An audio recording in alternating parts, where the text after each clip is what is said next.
Hey, it's Dino with Apigee, and today I want to show you a handy pattern of usage within Apigee Edge to filter data fields. So what I've got here is an API that returns information about airports by the airport code. And if I put in SEA, then I get a bunch of information about the different airports that are in the Seattle area. If I replace that with NYC, I'll get information about New York City area airports. And you've got Newark, JFK, LaGuardia, and so on. A whole bunch of other information about in the response, including information about the city, latitude and longitude location, about the airports, and so on. And this is all coming back from Sandbox API provided by Amadeus. I'm going to use this as an example, as the basis to explain the filtering capability that you can build right into proxies in Apigee Edge. So let's have a look at the Apigee Edge API proxy that I'll be using to demonstrate this. So here's the back-end target. We're going to use just the Sandbox API from Amadeus. And I've already got this provisioned, so let's have a look at it. We've got a number of different flows in the single proxy endpoint, and all of them in each one of them, we're going to verify an API key, and we're going to extract the IATA three-letter code for the airport from the URL path. And then we'll do some different things.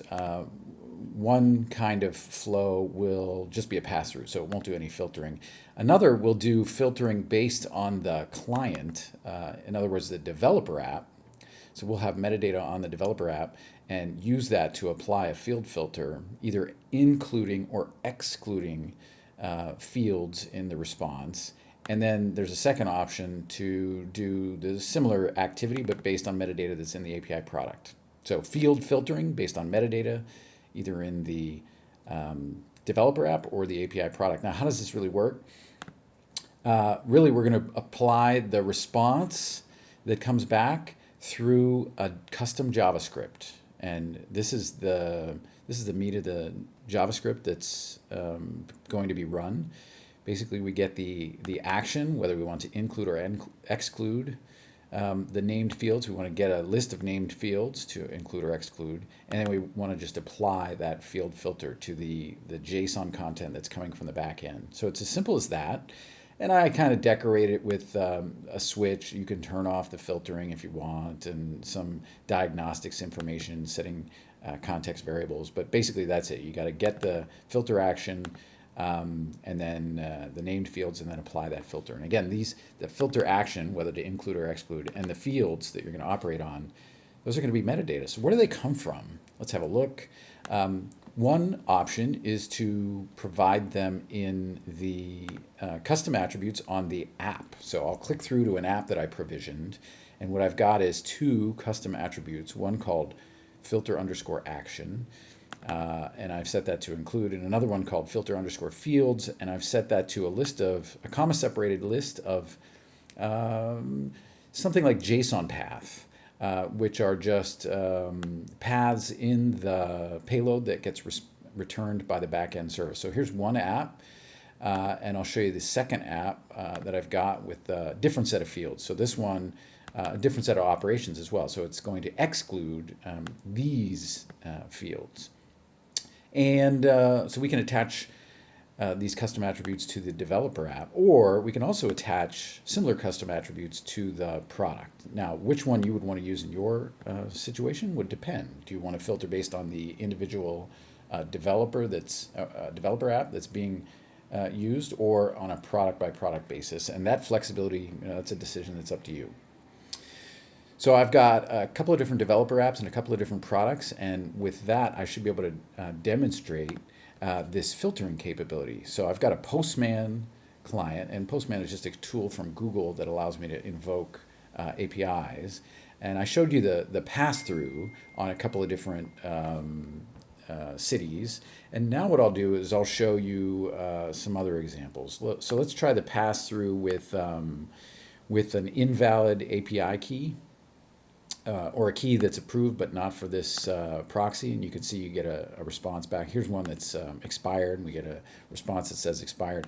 But now let's look at a valid key with filtering. So I'm going to use app number 1.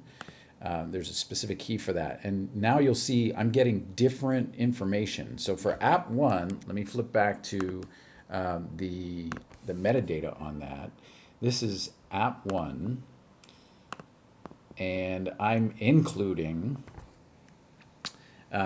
just this information. So airport's location, code, and movements, and the city name and state, but nothing else. So you should see airport code, location, and movements, yes, for each one of those, and then the city name and state, and nothing else. And then I added in some diagnostic information. These are the filter fields that we retrieved from the app metadata, and that's the filter action. So let's look at that same flow, but we're going to invoke it with a different API key. And now you'll see I'm getting different information. Why is that? Let me show you the metadata again on that developer app. This is app number 2 at this point. So let me click through, and now I'm excluding specifically airports.location and also all of the city information. So flipping back to Postman, you'll see there's no airport lat long data for each airport, and there's no city information at all. And that's exactly the metadata that we retrieved. So we're getting this from the developer app, but I can also do something similar by retrieving that kind of metadata from the API product. And here's another example of filtering, but now we're getting it from the API product, and in this case we included the city, state, and name, and just 2 fields in the airport's objects. And then there's another product which excludes these data. So a lot of flexibility in filtering. I hope what I've been able to show you here is that with Apigee Edge, you have that kind of control. You've got the ability to add your own custom JavaScript into the proxy processing to modify the response as you see fit. And that modification can be driven by metadata that's attached to the developer app or the API product, or you can imagine doing a lookup to get that metadata from some other source. So really useful. I hope you enjoyed it. Check back for more videos soon.